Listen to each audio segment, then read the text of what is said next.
الله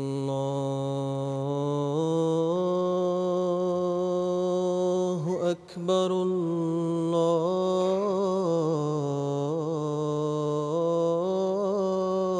الله أكبر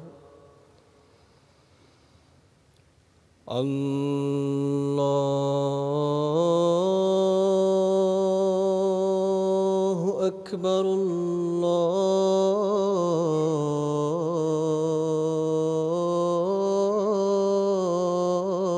الله أكبر أشهد أن لا إله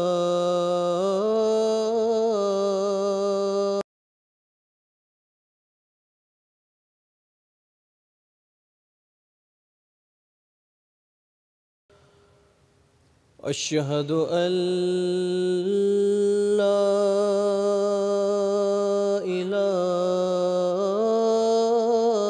إله إلا الله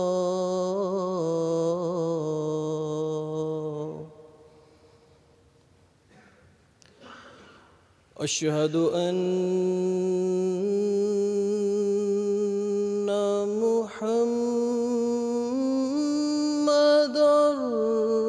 رسول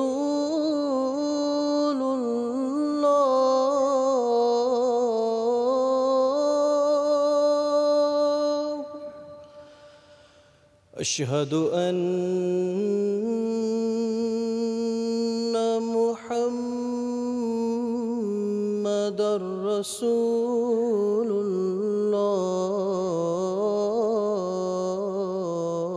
الله حي على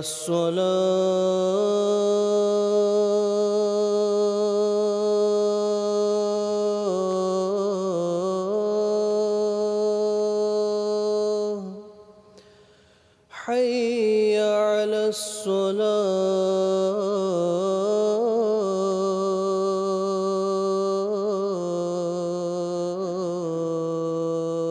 الصلاة حي على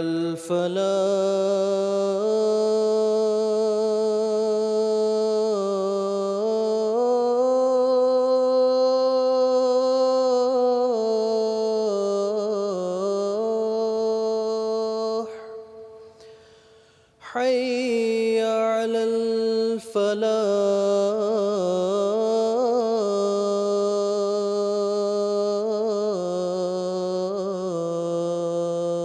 الفلاح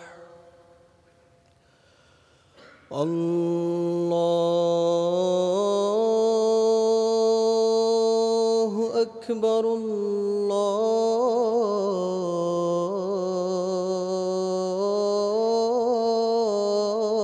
الله أكبر لا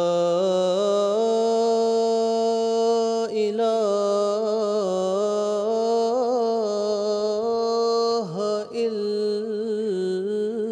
الله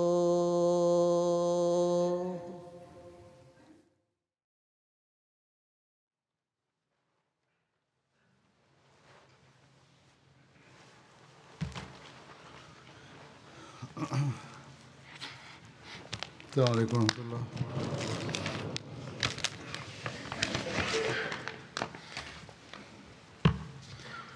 أشهد أن لا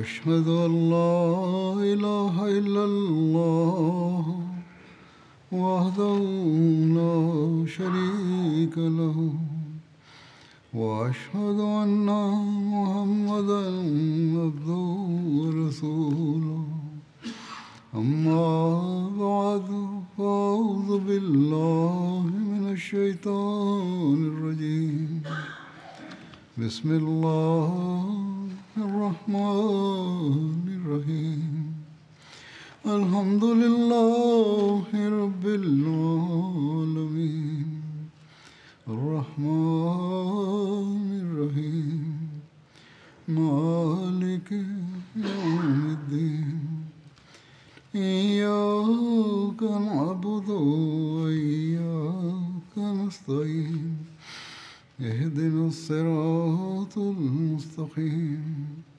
صراط الذين أنعمت عليهم غير المغضوب عليهم ولا الضالين. Di khutbah sebelumnya, saya telah menyebutkan berkenaan dengan seorang Muslim yang telah membunuh seseorang meskipun orang tersebut mengucapkan salam. Dan berkenaan dengan ini, saya juga telah menyebutkan surat An-Nisa ayat ke-95, yakni, janganlah engkau menyebutkan kepada seseorang yang telah mengucapkan salam kepada engkau bahwa kamu bukanlah seorang mukmin. Rincian lebih lanjutnya belum disampaikan di sana. Secara rinci, saya sampaikan juga bahwa Rasulullah SAW mencegahnya, tetapi juga disebutkan bahwa beliau SAW memperlihatkan kemarahan yang besar dan menjauhinya. Bahkan dalam beberapa riwayat disebutkan bahwa beliau berdoa buruk untuknya. Bagaimanapun, Rasulullah SAW sangat sedih saat itu karena permasalahan kisas untuk orang yang terbunuh diajukan oleh kerabatnya kepada Rasulullah SAW setelah perang Hunain. Oleh karena itu, rinciannya akan dijelaskan nanti, insya Allah. Jadi, Rasulullah SAW menganggapnya sebagai kejahatan yang sangat keji.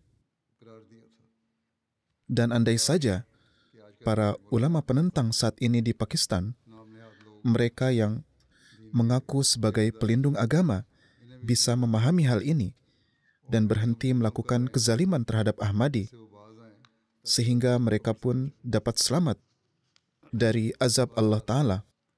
Sekarang, saya akan berbicara tentang suatu ghazwah atau peperangan. Dalam hal ini adalah Fatah Mekah yang terjadi pada tahun 8 Hijriah. Ghazwah ini juga disebut sebagai Fatah Azim atau kemenangan yang agung. Ini terjadi pada bulan Ramadan tahun 8 Hijriah. Sebagaimana yang telah saya sampaikan, ini adalah suatu kemenangan agung, yang mana hal ini telah diberitakan oleh Allah Ta'ala sebelumnya, dan sebagai hasilnya, orang berbondong-bondong masuk ke dalam Islam. Hazrat Muslim Maud radhiyallahu ta'ala anhu menjelaskan kabar gembira Fatah Mekah ini dengan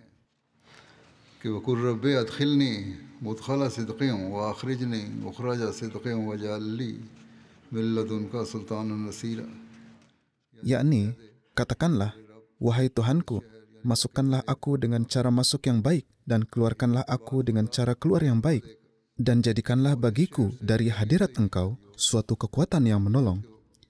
Ini adalah ayat yang diturunkan kepada beliau sebelum hijrah, yang tertera dalam surah Bani Israel, dan memberikan kabar suka tentang hijrah dan kemudian Fatah Mekah. Dalam surat Al-Fatah, kabar gembira Fatah Mekah dijelaskan sebagai berikut. لقد رضي الله عن المؤمنين إذ يبايعونك تحت الشجرة فعلم ما في قلوبهم وأنزل السكينة عليهم وأصابهم فتحا قريبا. Sesungguhnya Allah telah ridha kepada orang-orang mukmin ketika mereka berbaiat kepada engkau di bawah pohon itu, dan Dia mengetahui apa yang ada di dalam hati mereka. Lalu Dia menurunkan ketenteraman kepada mereka dan Dia mengganjar kepada mereka kemenangan yang dekat. Kenyataannya adalah pada hari ketika Rasulullah SAW hijrah dari Mekah, Allah Ta'ala memberikan kabar gembira kepada beliau bahwa janganlah bersedih. Suatu hari aku akan membawa engkau kembali ke tempat ini. Oleh karena itu, ada juga ayat ini yang turun saat hijrah. Innallazi faraza alaikal Qur'ana la raduka ila ma'ad.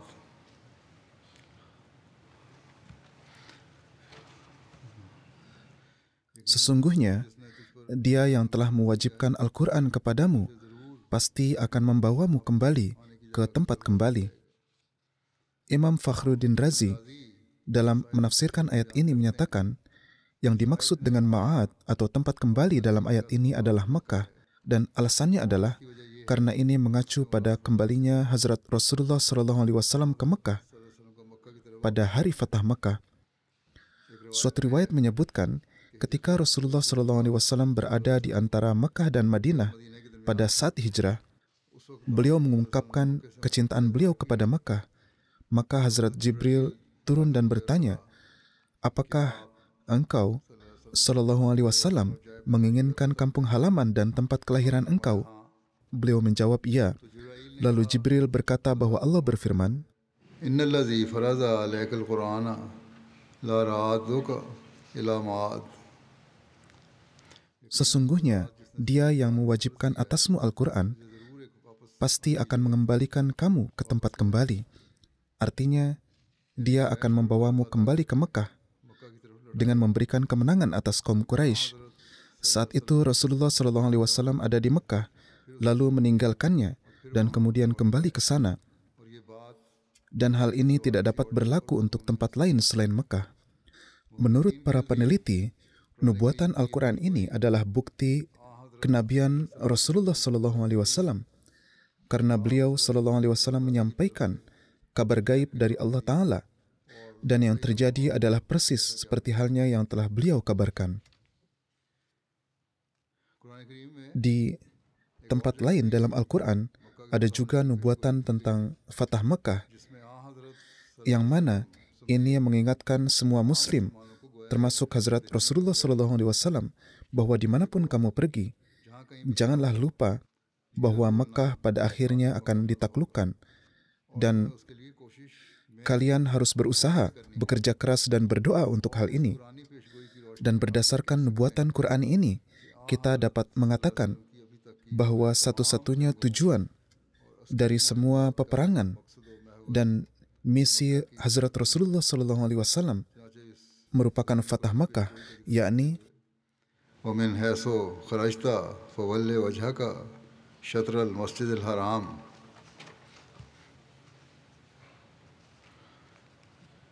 ini adalah ayat dalam surat Al-Baqarah.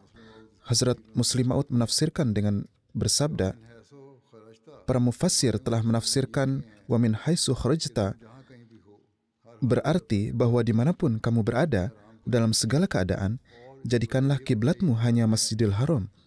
Dan alasan yang mereka berikan adalah bahwa dari perintah sebelumnya bisa muncul pemikiran bahwa mungkin kiblat ini hanya untuk penduduk Madinah dan bukan untuk orang lain. Maka Allah Ta'ala menyatakan bahwa dimanapun kamu berada, arahkan wajahmu ke Masjidil Haram. Beliau bersabda, pada hakikatnya, baik ini dialamatkan kepada Rasulullah SAW atau kepada semua umat Muslim, ayat ini tidaklah mungkin berarti menghadapkan wajah ke arah kiblat. Pertama, karena solat yang dilakukan saat tinggal, baik itu di kota ataupun desa, umumnya lebih banyak dilakukan daripada solat saat meninggalkan suatu kota atau desa. Dalam hal seperti ini, perintahnya seharusnya mencakup solat yang lebih banyak dilakukan, bukan perintah untuk melakukan solat saat safar, yang mana melakukan solat saat safar itu adalah jarang. Misalnya, seseorang mungkin meninggalkan kota pada pukul 10 pagi, atau antara asar dan maghrib, atau tengah malam. Dan semua waktu ini adalah waktu di mana tidak ada pertanyaan lagi tentang solat.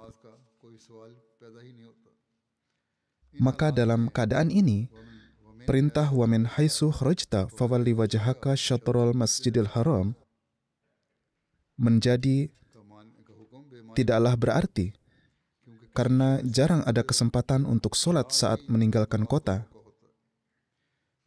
Umumnya, seseorang telah melakukan sholat sebelum berangkat, atau jika harus melakukan sholat, itu bisa dilakukan setelah beberapa saat. Bagaimanapun, tidak ada hubungan antara khuruj atau keberangkatan dan sholat.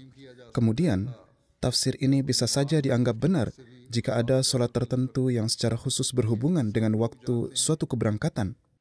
Tetapi semua orang mengetahui bahwa tidak ada sholat yang berhubungan dengan waktu suatu keberangkatan. Dalam keadaan seperti ini, dengan keberangkatan dari rumah, dengan maksud bepergian, tidaklah bisa dianggap benar. Kemudian, bukti lebih lanjut bahwa wa min haitsu kharajta tidak berarti menghadapkan wajah ke arah kiblat dalam sholat adalah karena dalam perjalanan terkadang pertanyaan tentang arah pun menjadi hilang dan seseorang bisa sholat menghadap ke arah manapun. Misalnya, ketika seseorang tidak bisa turun dari kendaraan atau tunggangannya, maka Al-Quran dan Sunnah Rasulullah SAW membuktikan bahwa dalam keadaan tersebut, ke arah manapun wajahnya, sholat diperbolehkan. Jika seseorang sedang sholat dalam perjalanan, ke arah manapun wajahnya, sholat diperbolehkan. Entah wajahnya menghadap ke arah kiblat atau ke arah lain. Pada saat itu tidak ada pertanyaan tentang arah. Arah timur, barat, utara, selatan semuanya adalah sama. Hanya perhatian hati ke arah Ka'bah lah yang diperlukan. Saat sholat, yang penting hanyalah bahwa perhatian saya tertuju pada Ka'bah. Saat ini ketika seseorang duduk di kereta api, tidak ada kepastian arah, karena kereta api terkadang berbelok ke utara, terkadang ke selatan, terkadang ke timur, dan terkadang ke barat. Demikian juga dalam perjalanan pesawat yang merupakan perjalanan panjang. Jadi seseorang yang sedang sholat di dalamnya, tidak ada gangguan dalam sholatnya. Jika tafsir para mufassirin ini dianggap benar, maka perintah ini tidak bisa diikuti oleh orang yang naik kendaraan atau kereta api. Maka ketika dalam kata khuruj atau keluar, penentuan arah pun tidak lagi berlaku, lalu bagaimana mungkin benar mengambil makna dari ayat ini bahwa dari manapun kalian keluar, sholatlah dengan menghadap ke Ka'bah. Kemudian, makna ini juga tidaklah benar, karena arti harfiah dari ayat ini adalah dari manapun kamu keluar, arahkan wajahmu ke Masjidil Haram, atau dari manapun engkau keluar, arahkan wajahmu ke Masjidil Haram. Sekarang, setiap orang dapat memahami bahwa sholat tidak dapat dilakukan saat berjalan, tetapi hanya dapat dilakukan saat berhenti. Ya, jika ayat ini berbunyi, Haitsuma kunta, fawalli wajhaka syatrul Masjidil Haram, yakni dimanapun kamu berada, arahkan wajahmu ke Masjidil Haram, maka makna ini bisa benar.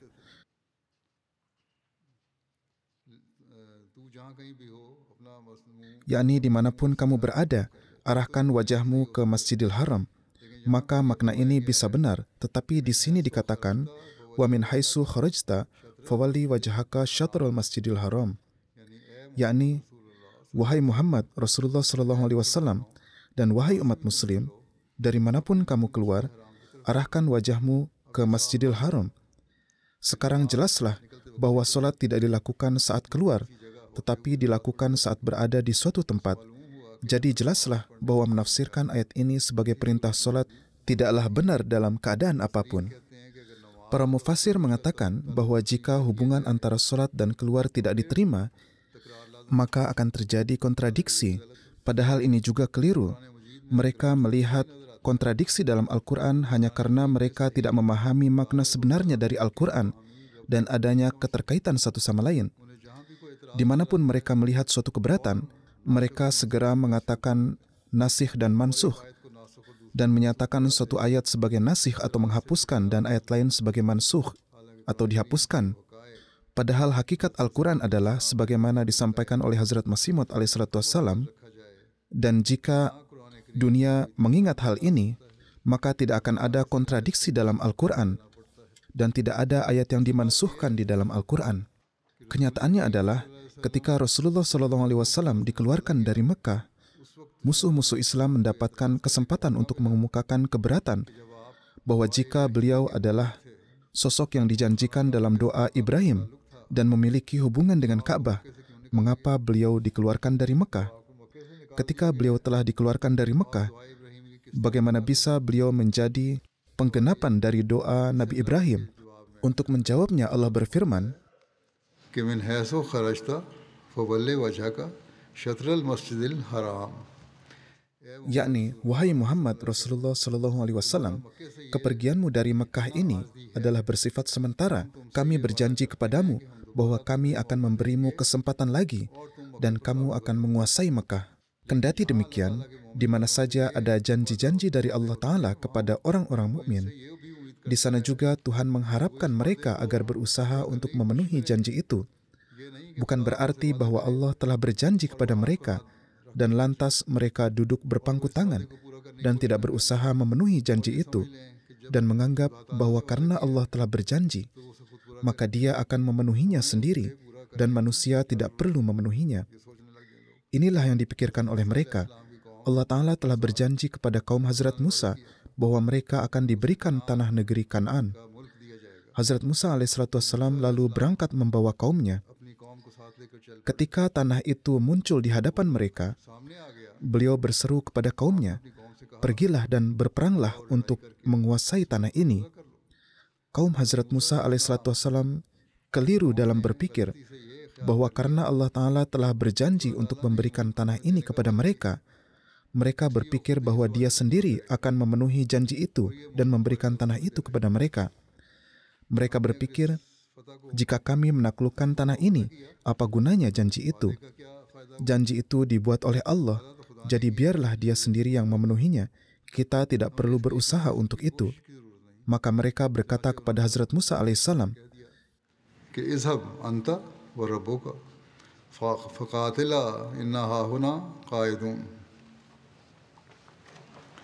yakni, wahai Musa, engkau telah mengatakan bahwa Allah akan memberikan tanah ini kepada kami. Sekarang semua tanggung jawab ada padamu atau pada Tuhanmu. Jika kami menaklukkan tanah ini, apa gunanya janji-janji kamu dan Tuhanmu? Kini, karena engkau telah memberitahu kami bahwa ini adalah janji Allah, bahwa tanah ini pasti akan menjadi milik kami, sekarang pergilah engkau dan Tuhanmu berdua berperang, sementara kami akan duduk di sini. Kami tidak akan melakukan apapun. Ketika engkau berdua menaklukkan tanah ini dan memberikannya kepada kami akan memasukinya. Di sini secara lahiriah perkataan mereka tampak ada benarnya, bahwa jika seseorang berkata kepada orang lain bahwa dia akan memberikan sesuatu, lalu orang-orang datang dan memintanya, kemudian orang yang menjanjikan itu lantas menyuruh mereka untuk membelinya dari pasar, maka semua orang akan berkata bahwa jika dia harus membeli barang itu dari pasar, apa gunanya berjanji? Jadi secara lahiriah, ini tampak masuk akal, akan tetapi dalam sistem-sistem ilahiyah, ini adalah hal yang sangat tidak masuk akal. Oleh karena itu, Allah Ta'ala tidak memuji Bani Israel. Tuhan tidaklah mengatakan bahwa mereka tidak perlu berperang karena itu adalah tanggung jawabnya untuk mengambil tanah itu dan memberikannya kepada mereka. Akan tetapi Allah Ta'ala berfirman, "Kalian telah menghina kami, yakni Tuhan. Oleh karena itu kalian dijauhkan dari tanah ini. Pergilah, mengembaralah di padang gurun selama 40 tahun. Kalian tidak bisa menjadi pewaris tanah ini. Generasi baru kalianlah yang akan menjadi pewaris tanah ini." Lihatlah, hal ini mungkin dianggap benar dan masuk akal dari sudut pandang manusia, tetapi dari sudut pandang nizam ilahi, ini sangat tidak masuk akal dan menjadikan manusia layak untuk dihukum. Alasannya adalah, ketika manusia berjanji, dia tidak memiliki kendali atas pergerakan atau perubahan langit dan bumi. Ketika manusia berjanji, ia berjanji hanya tentang sesuatu yang ada dalam kendalinya. Tetapi janji dari Allah Ta'ala akan berarti bahwa meskipun pencapaian hal ini tidak mungkin bagi kalian, tetapi kalian akan dapat mencapainya dengan bantuan kami, yakni Tuhan. Jadi, bagaimana mungkin suatu bangsa yang telah menjadi budak Fir'aun selama ratusan tahun, yang hanya bekerja membuat batu bata, memotong kayu dan melakukan pekerjaan yang paling hina, bisa menguasai tanah yang sangat agung, di mana kaum Ad berkuasa? Mendapatkan tanah ini tidaklah mudah bagi mereka, tetapi Allah Ta'ala berfirman, "Mendapatkan tanah itu tampaknya tidak mungkin bagimu, tetapi kami berjanji bahwa kami akan memberikan tanah ini kepadamu, dan kamu akan mendapatkannya dengan bantuan dari kami. Jadi, janji Allah Ta'ala tidaklah berarti bahwa karena Dia telah berjanji, maka manusia tidak perlu berusaha. Akan tetapi artinya adalah bahwa ketika kalian mengambil langkah-langkah untuk mendapatkan sesuatu, Allah akan membantumu dan kalian akan berhasil. Jadi, janji-janji Allah berbeda dari janji-janji hamba, dan janji-janji Allah di dalamnya ada tadbir atau usaha-usaha yang harus dijalankan. Hamba-hamba Tuhan harus menjalankan perannya dan berusaha untuk memenuhinya. Jika manusia tidak berperan dan tidak berusaha untuk memenuhinya, maka akan menjadi layak dihukum. Akan tetapi tidaklah demikian dengan janji manusia. Manusia tidak bisa berkata, "Aku akan mengubah takdir Allah untukmu," karena hal ini tidak ada dalam kendalinya. Jika ia berkata demikian, Tuhan akan bertanya kepadanya, "Siapa kamu yang dapat mengubah takdir Tuhan?" Akan tetapi Allah Ta'ala bisa berkata, "Jika kamu melakukan ini, aku akan membantumu. Jika kamu mengambil langkah-langkah sesuai dengan perintahku, aku akan mengubah takdirmu." Karena takdir adalah sesuatu yang ada dalam kendali Tuhan, dan Tuhan bisa mengubahnya kapanpun Dia kehendaki. Ketika Rasulullah SAW diberikan janji tentang kemenangan Mekah, pada saat yang sama umat Muslim diberitahu, "Wahai umat Muslim, janganlah kalian berpikir seperti kaum Musa, bahwa Allah telah berjanji untuk memberikan Mekah, dan lantas Dia sendiri yang akan memenuhinya. Dan kita tidak perlu melakukan tadbir atau usaha-usaha untuk itu. Sebaliknya, kalian juga harus berusaha untuk memenuhinya." Arti dari suatu janji ilahi adalah bahwa sesungguhnya kalian itu lemah. Jika kalian tidak lemah, mengapa kalian meninggalkan Mekah? Meninggalkan Mekah berarti kalian lemah sementara musuh kuat dan berkuasa. Tetapi Allah akan memberikan kekuatan dan kalian akan merebut Mekah dari musuh. Jadi arti dari wa min haitsu kharajta fawalli wajhaka syatrul masjidil haram adalah bahwa dari manapun kamu keluar atau dari tempat manapun kamu keluar, tujuanmu haruslah untuk kemenangan Mekah. Kemudian, makna keluar juga bisa berarti berperang. Dalam hal ini, ayat ini berarti bahwa kemanapun engkau berperang, kemanapun engkau pergi untuk berperang, baik keluar ke timur, selatan, barat, atau utara, tujuanmu haruslah bahwa kepergianmu ini menjadi pondasi untuk kemenangan di Mekah. Misalnya, jika tujuan engkau adalah ingin menyerang musuh di selatan, tetapi engkau mengetahui bahwa di barat ada sekutu-sekutu mereka dan ada kekhawatiran bahwa mereka mungkin menyerang dari belakang, sehingga engkau terlebih dahulu menyerang ke barat untuk mengalahkan mereka, itu berarti serangan ke barat ini sebenarnya adalah pendahuluan untuk serangan ke selatan. Demikian pula jika sekutu bangsa itu tinggal di utara dan engkau menyerang mereka terlebih dahulu, maka serangan ini sebenarnya juga akan bertujuan ke arah selatan, karena tujuan utamamu adalah menyerang musuh-musuh di selatan. Menunjuk pada prinsip inilah Allah Ta'ala berfirman, "Wahai umat Muslim, ke arah manapun, ke bangsa, negara, atau wilayah manapun, kalian mengadakan serangan, arah seranganmu haruslah menuju ke Mekah, karena Allah ingin memenangkannya melalui tanganmu." Oleh karena itu, ketika kita melihat peperangan Rasulullah SAW, kita menemukan bahwa corak ini menonjol di dalamnya. Dan tujuan tertinggi dari semua peperangan beliau adalah kemenangan di Mekah. Dalam perang apapun di mana beliau melihat bahwa tujuan ini tidak ada, atau terhadap kaum manapun yang beliau merasa bahwa peperangan dengannya akan menyebabkan penundaan dalam mewujudkan kemenangan Mekah, maka beliau lantas memilih diam dan mengabaikannya, meskipun akan mendapat tekanan. Demikianlah banyak kaum yang bangkit melawan Rasulullah SAW dan mereka mengadakan perlawanan, tetapi beliau tidak terlalu menghiraukannya. Akan tetapi ketika ada suatu bangsa manapun yang bangkit, yang dengan mengalahkannya maka akan terbuka jalan menuju kemenangan Mekah, maka beliau SAW pasti ikut berperang di dalamnya. Jika semua peperangan Islam dikaji, akan terlihat bahwa di dalamnya ada corak kebijaksanaan, terutama perang-perang sebelum Fatah Mekah, tujuan dari semuanya hanyalah untuk membersihkan jalan untuk Fatah Makkah. Jika makna ayat ini adalah bahwa dari manapun kamu keluar, arahkan wajahmu ke kiblat, maka seperti yang telah dijelaskan, kata-kata min haitsu kharajta atau dari manapun kamu keluar tidak akan ada dalam ayat ini. Tetapi yang ada adalah kata-kata dimanapun kamu berada, arahkan wajahmu ke arah kiblat.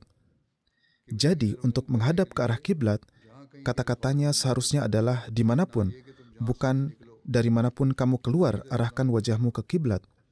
Karena seseorang tidaklah sholat saat mereka keluar dari suatu tempat. Saat keluar, orang biasanya hanya berjalan. Jadi, ayat ini tidak ada kaitannya dengan pelaksanaan sholat, tetapi maknanya hanyalah bahwa dari manapun kamu keluar, baik dari tempat yang menghadap ke timur, atau dari tempat yang menghadap ke barat, atau dari tempat yang menghadap ke utara, atau dari tempat yang menghadap ke selatan, bagaimanapun juga, wajahmu harus menghadap ke Makkah, yaitu perhatianmu, pikiranmu, dan benakmu harus tetap pada hal ini, yakni engkau harus menaklukkan Makkah dan menegakkan Islam di sana untuk membawa seluruh Arab di bawah pengaruh engkau. Wujuh juga berarti perhatian-perhatian. Jadi, artinya adalah bahwa engkau harus memiliki satu tujuan saja, yaitu menaklukkan Ka'bah dan menjadikannya sebagai pusat Islam. Karena selama Islam tidak tersebar di Mekah, selama Mekah tidak berada di bawah kendali Muslim, maka seluruh Arab lainnya tidak bisa menjadi Muslim. Inilah program yang telah ditetapkan untuk umat Muslim, dan tidak ada keraguan bahwa program ini jauh di atas kemampuan yang mereka miliki. Memang, pemerintahan-pemerintahan yang ada di Arab saat itu bukanlah pemerintahan yang solid, dan juga bukan berbentuk monarki. Berbagai kerajaan memiliki hubungan dan perjanjian satu sama lain. Demikian pula, meskipun Mekah saat itu tidak sepenuhnya solid, tapi bagaimanapun juga, itu adalah suatu ibu kota dari negara yang berpenduduk sekitar 1,5 hingga 2 juta jiwa. Semua suku di sekitarnya memandang ke arahnya dan menganggap keputusan dan perintahnya wajib dipatuhi. Kemudian, menurut standar di zaman itu, Mekah adalah kota yang sangat besar dengan populasi sekitar 15-16 ribu. Dan lebih dari itu, tidak hanya kota ini, namun semuanya yakni 1,5-2 juta orang penduduk di negeri ini seluruhnya adalah tentara. Mereka sangat terampil dalam seni berperang. Mereka adalah prajurit yang ahli dan berani, dan bagi umat Muslim, menghadapi mereka bukanlah tugas yang mudah. Pada saat ayat ini diturunkan kepada Rasulullah SAW, umat Muslim saat itu hanya memiliki 4 atau 500 tentara. Paling banyak anggap saja hanya 1.000, dan jika termasuk wanita dan anak-anak, total jumlah mereka mungkin sekitar 11-12 ribu. Tidak lebih dari itu jumlah umat Muslim, dan kekuatan militer mereka bagaimanapun juga tidaklah berarti.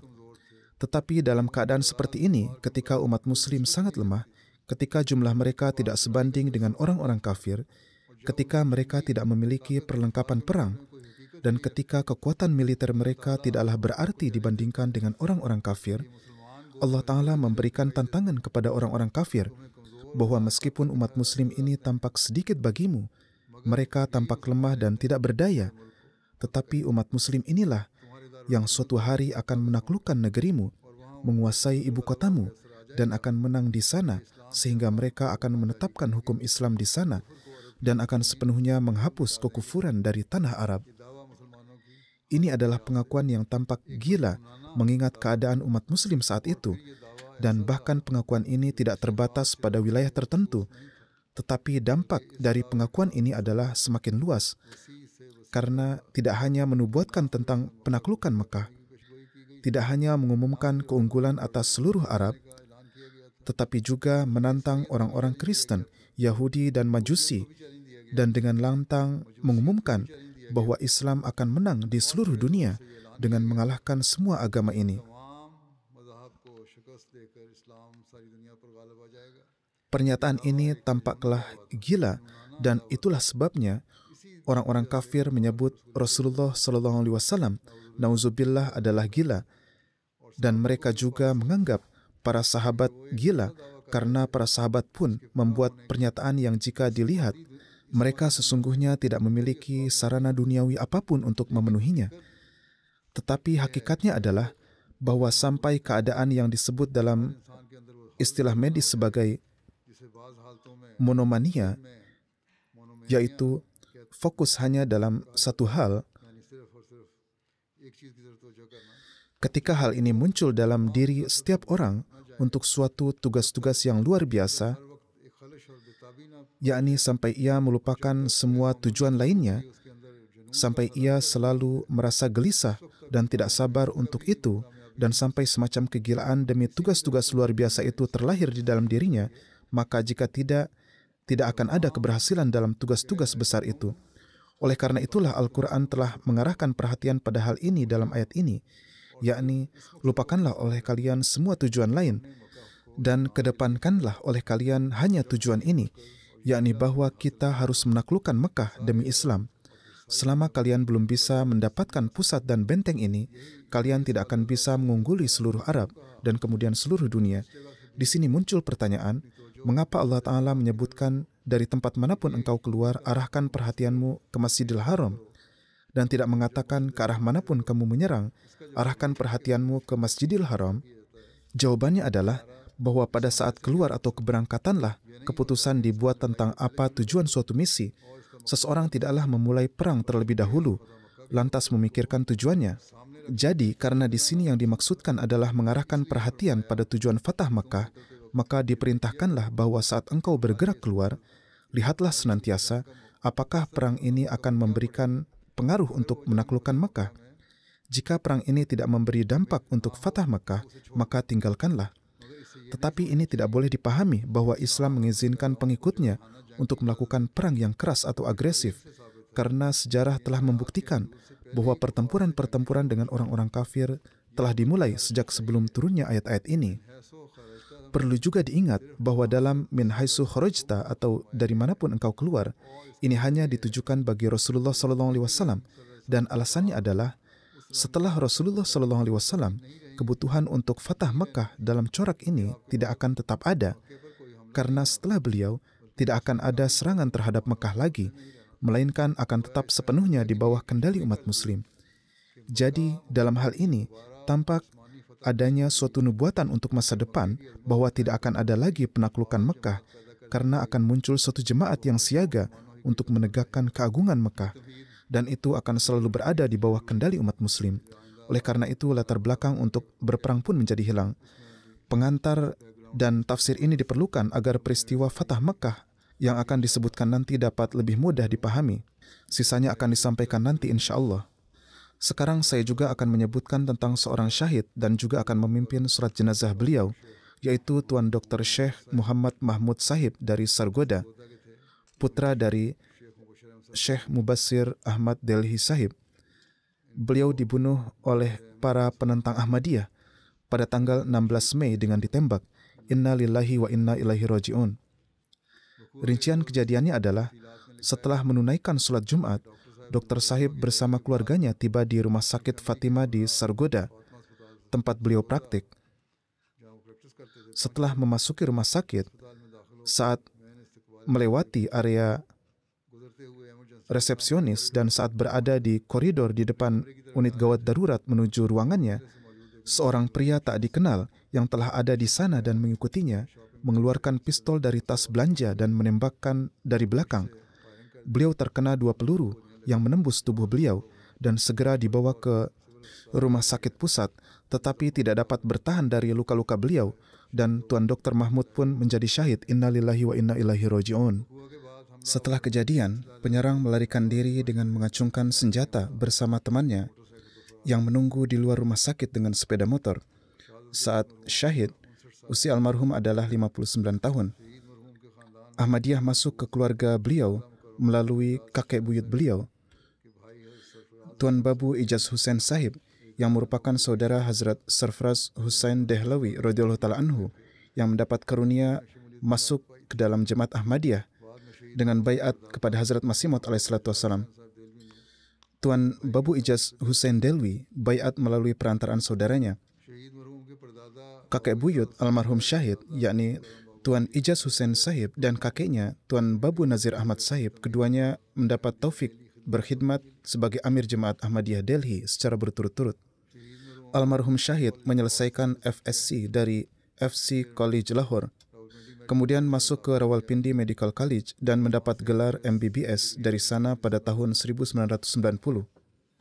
Setelah mendapat gelar itu, beliau lulus ujian Punjab Public Service Commission.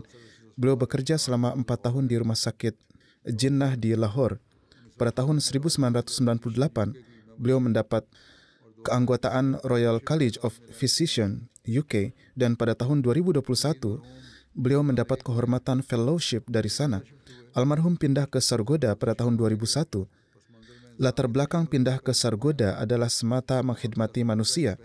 Beliau adalah dokter spesialis penyakit hati dan lambung pertama di distrik Sargodha. Di Sargodha, beliau bergabung dengan rumah sakit swasta yang pemiliknya memiliki hubungan baik dengan beliau, tetapi ia memiliki latar belakang politik. Pada pemilihan calon legislatif tahun 2018, ia juga ikut serta. Ia adalah orang politik. Para ulama penentang mengancam beliau dan mengatakan bahwa mereka akan melakukan ini dan itu.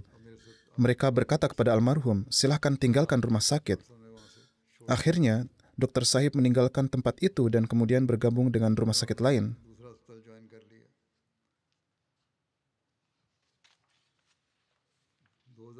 Sejak beliau pindah ke Sargodha pada tahun 2001, beliau secara teratur menjadi dokter di rumah sakit Fazli Umar di Rabwah, dan Allah Ta'ala telah memberikan kesembuhan melalui tangan beliau. Banyak pasien yang mendapatkan kesembuhan dari beliau. Selain pengetahuan duniawi, beliau juga memiliki banyak pengetahuan agama. Beliau memiliki pengetahuan luas tentang tafsir Al-Quran, tazkirah ruhani khazain, dan buku-buku jemaat. Almarhum Syahid juga mendapat karunia berkhidmat sebagai Naib Amir Distrik Sargodha. Setelah pendirian asosiasi medis, beliau menjadi anggotanya. Pada tahun 2024, beliau ditunjuk sebagai Naib Sadar Asosiasi Medis dan juga Ketua Cabang Sargodha. Selama 3 tahun terakhir, beliau juga menderita kanker. Meskipun demikian, beliau selalu mengutamakan penyakit orang lain daripada penyakitnya sendiri dan selalu siap untuk berkhidmat. Sifat menonjol beliau adalah kasih sayang terhadap pasien dan pengobatan gratis bagi siapa saja yang membutuhkan. Selain pengobatan gratis untuk pasien yang membutuhkan, beliau juga memberikan uang transportasi untuk perjalanan pulang mereka. Bahkan melakukan beberapa tes secara gratis dan membayar biayanya. Seperti yang telah disebutkan, beliau adalah dokter spesialis penyakit hati dan lambung pertama di distrik Sargodha. Beliau banyak membantu anak-anak perempuan yang lemah secara keuangan dalam pernikahan mereka dengan cara diam-diam. Beliau secara rutin memberikan bantuan keuangan kepada orang yang membutuhkan untuk waktu yang lama. Awalnya orang itu datang sekali atau 2 kali sebulan, kemudian ia mulai datang setiap 2 atau 3 hari. Tapi beliau tetap membantunya. Suatu hari orang itu mungkin terlalu menuntut tentang sesuatu dan tuan dokter yang umumnya tidak pernah marah dan sangat lembut hati mengatakan sesuatu yang keras. Tetapi kelembutan dan kebaikan sifat beliau adalah sedemikian rupa sehingga beliau terus gelisah dan khawatir sepanjang malam. Mengapa saya mengatakan kata-kata seperti itu? Keesokan harinya, beliau memanggil orang itu, meminta maaf dan kemudian memberinya bantuan keuangan yang cukup besar. Beliau memiliki hubungan yang penuh hormat dengan para sesepuh jemaat. Jika diperlukan, beliau pergi ke Rabwah untuk memeriksa pasien dan memberikan pengobatan secara khusus. Ibunda almarhum, Nyonya Amatul Hai Sahibah menuturkan, almarhum sangat menghormati kedua orang tua. Tidak ada kebutuhan yang tidak dipenuhinya tanpa diminta. Kami tidak pernah meminta, tetapi beliau selalu memenuhinya. Sejak kecil, beliau memiliki banyak keistimewaan. Beliau menyibukkan diri dengan urusan beliau sendiri. Beliau sangat mencintai khilafat, sangat memperhatikan orang miskin dan para pasien beliau. Beliau selalu mencatat dengan lengkap segala urusan keuangan. Beliau menjaga semua anggota keluarga agar tetap bersatu. Istri beliau, Nyonya Nur Sahibah, menuturkan, Beliau selalu menasihati anak-anaknya untuk tetap terhubung dengan nizam jemaat. Beliau memiliki kecintaan yang mendalam terhadap khilafat dan secara teratur mendengarkan khutbah serta mencatat poin-poin dalam buku hariannya. Sangat sedikit orang yang melakukan hal seperti ini, bahkan para wakifin zindagi pun tidak melakukan hal-hal seperti ini. Beliau mencatat poin-poin khutbah agar dapat memberikan manfaat. Pembayaran candah beliau pun patut dicontoh. Pada saat syahid, candah wasiat beliau untuk tahun 2025 semuanya telah lunas. Beliau memiliki 4 orang anak, 2 laki-laki dan 2 perempuan. Salah satunya adalah dokter. Putra beliau, Dr. Bashir, menuturkan, beliau selalu menasihati kami untuk tetap memiliki hubungan erat dengan khilafat. Putri beliau, Saima, menuturkan, beliau adalah ayah yang sangat penyayang. Pada kesempatan pernikahan saya, beliau menasihati, anakku, setelah pergi ke rumah mertuamu, jalinlah hubungan yang erat dengan nizam jemaat. Jika suatu hari kamu mendapat kehormatan untuk berkhidmat di jemaat dalam hal apapun, jangan pernah menolak. Secara umum, mereka mengatakan bahwa ayah mereka selalu meluangkan waktu untuk pengkhidmatan terhadap jemaat.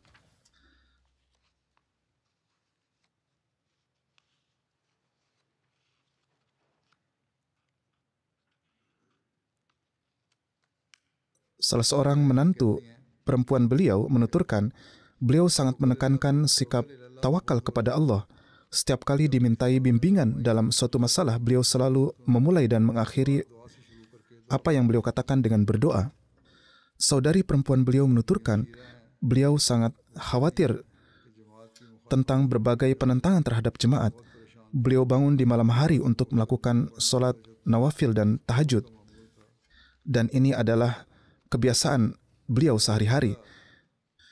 Tuan Amir Distrik Sargoda, Tuan Khalid Mahmud menuturkan, beliau dicintai oleh orang-orang miskin dan merupakan sosok yang luar biasa. Selain memberikan manfaat bagi orang lain, sifat kerendahan hati dan kesederhanaan beliau sangat menonjol. Beliau sering mengembalikan biaya kepada pasien yang miskin. Sifat pengorbanan untuk jemaat juga sangat menonjol. Selain membayar canda sesuai dengan ketentuan, beliau juga memberi perhatian khusus untuk candah-candah lainnya. Beliau sangat menghormati para pengurus jemaat. Mubalik Jemaat Sargoda, Tuan Zubair Sahib menuturkan, beliau adalah sosok yang sangat kami cintai. Pengkhidmat kemanusiaan, perwujudan kasih sayang dan belas kasih. Penyelamat banyak orang, sang pencinta khilafat, malaikat dalam wujud manusia. Dan beliau telah meninggalkan kami. Almarhum adalah orang yang sangat sederhana. Setiap aspek kehidupan beliau patut dicontoh. Setiap kali seorang pengurus atau wakaf zindagi datang kepada beliau, beliau berdiri dari kursinya dan saat mereka pergi, beliau mengantar mereka sampai pintu. Mubalik Sahib menuturkan, ketika perhatian beliau tertuju pada penentangan yang besar terhadap jemaat dan beliau sebaiknya harus mempekerjakan seorang khadim sebagai tindakan kewaspadaan, Dr. Mahmud menuturkan, saya bisa saja mempekerjakan penjaga atau khadim untuk keamanan saya, akan tetapi saya tidak bisa terima bahwa jika nauzubillah seorang datang untuk membunuh saya, nyawa orang lain bisa hilang karena saya. Kemudian, meskipun para penentang telah menyebarkan selebaran di seluruh distrik yang mengatakan bahwa beliau adalah wajibul qatal atau harus dibunuh, beliau tidak pernah khawatir. Dalam daftar yang dibuat oleh para penentang terhadap orang-orang Ahmadi, nama Dr. Mahmud Sahib berada di urutan teratas di antara para dokter Ahmadi yang akan dijadikan target. Bahkan, seorang mullah bernama Akram Tufani telah mengeluarkan fatwa bahwa beliau wajib dibunuh dan kemudian menyebarkan fatwa itu, tetapi pemerintah tidak mengambil tindakan apapun. Staf dari Rumah Sakit Fatimah yang juga merupakan rumah sakit Kristen dan ia merupakan seorang pendeta menuturkan, seorang pengkhidmat kemanusiaan telah meninggalkan kami, hati kami sangat sedih. Bahkan orang Kristen ini yang merupakan pejabat TU rumah sakit bersama dengan rekan-rekan lainnya juga datang ke Rabuah untuk pemakaman jenazah almarhum. Berbagai media sosial dan media cetak resmi juga meliput syahidnya Dr. Mahmud Sahib. Seorang asisten komisioner menulis di postingannya, Tetapi orang-orang ini hanya bisa menulis dan tidak bisa melakukan apa-apa karena mereka tidak memiliki keberanian untuk berdiri melawan mullah atau ulama penentang dan mengambil keputusan melawan mereka. Tetapi bagaimanapun juga, ini juga merupakan keberanian mereka bahwa meskipun ia adalah seorang wanita yang menulis di postingannya, Syekh Mahmud tidak kurang dari juru selamat bagi orang-orang miskin. Beliau adalah dokter spesialis yang terbaik. Terkadang beliau bahkan melakukan tes yang berbiaya mahal, namun memberikannya secara gratis kepada orang miskin. Mungkin tidak ada suatu keluarga di semua distrik ini yang belum mendapat pengobatan dari Pak Dokter. Orang ini bukan anggota jemaat tetapi tetap memuji beliau. Wanita itu menuturkan, beliau sering memberikan pengobatan gratis dan ini adalah pekerjaan yang sangat besar. Saya juga mengetahui hal ini karena saya sendiri adalah seorang dokter. Jika Dr. Mahmud Sahib pergi ke negara lain, beliau bisa saja menghasilkan banyak uang dan menjalani kehidupan yang nyaman, tetapi beliau memilih untuk mengutamakan pengkhidmatan kemanusiaan di Sargodha. Ia menuturkan, hari ini untuk pertama kalinya saya menangis atas kepergian seseorang yang tidak memiliki hubungan kekerabatan dengan saya. Hanya hubungan kemanusiaan. Beliau sangat baik terhadap sesama manusia. Jika Anda bertanya apa kejahatan yang beliau lakukan, jawabannya adalah kejahatannya adalah menjadi seorang Ahmadi. Seorang dokter lain menulis, Dr. Mahmud Sahib adalah dokter spesialis pertama di Sargodha yang memiliki gelar PRCP. Kemudian, meskipun beliau sangat senior, beliau masih melakukan operasi dengan biaya yang terendah di Sargodha. Beliau dibunuh karena memiliki keyakinan yang berbeda. Apakah ada hukum lagi di negara ini? Seorang pembawa berita dari suatu saluran televisi swasta menulis, saya tidak memiliki kata-kata untuk mengutuk tindakan kebrutalan yang sangat menyedihkan dan patut dikutuk ini. Seorang jurnalis menulis, sudah cukup untuk menyelamatkan Pakistan. Kelompok-kelompok dan organisasi-organisasi ekstremis harus dihentikan. Adalah penting untuk melarang organisasi ekstremis untuk menghentikan pelanggaran hak asasi manusia dan kegiatan semacam ini terhadap para Ahmadi. Akan tetapi, ketakutan terhadap mereka yang menyebut diri seolah penjaga agama ini adalah begitu besar sehingga bahkan pemerintah pun tidak berdaya. Lembaga penegak hukum tidak berdaya dan bahkan pengadilan pun tidak berdaya. Semoga Allah Ta'ala segera menyediakan sarana untuk mencengkeram mereka. Dan untuk menyelamatkan negara ini adalah penting untuk menyingkirkan mereka. Karena orang-orang yang mengaku sebagai orang yang agamis ini, sebenarnya mereka adalah teroris yang melakukan terorisme atas nama agama, serta bertekad untuk menghancurkan negara dan menyerang siapapun, dimanapun ada yang menentang mereka. Bagaimanapun, rintihan permohonan kita adalah kehadapan Allah Ta'ala dan kita harus berusaha untuk memenuhi hal ini dengan sebaik-baiknya. Semoga Allah Ta'ala meninggikan derajat almarhum syahid, memberikan kesabaran dan ketabahan kepada keluarga beliau. Ibu almarhum sudah lanjut usia, semoga Allah Ta'ala meringankan kesedihannya. Semoga Allah Ta'ala menjaga istri dan anak keturunan beliau dalam perlindungannya.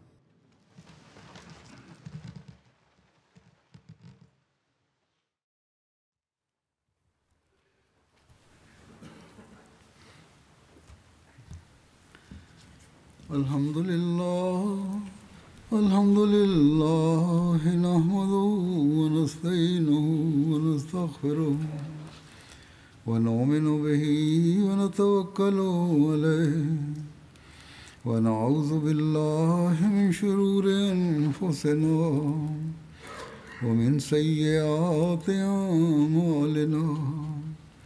Man yahdihillahu fala mudilla lahu ومن يضلله فلا هادي له ونشهد أن لا إله إلا الله ونشهد أن محمدا عبده ورسوله.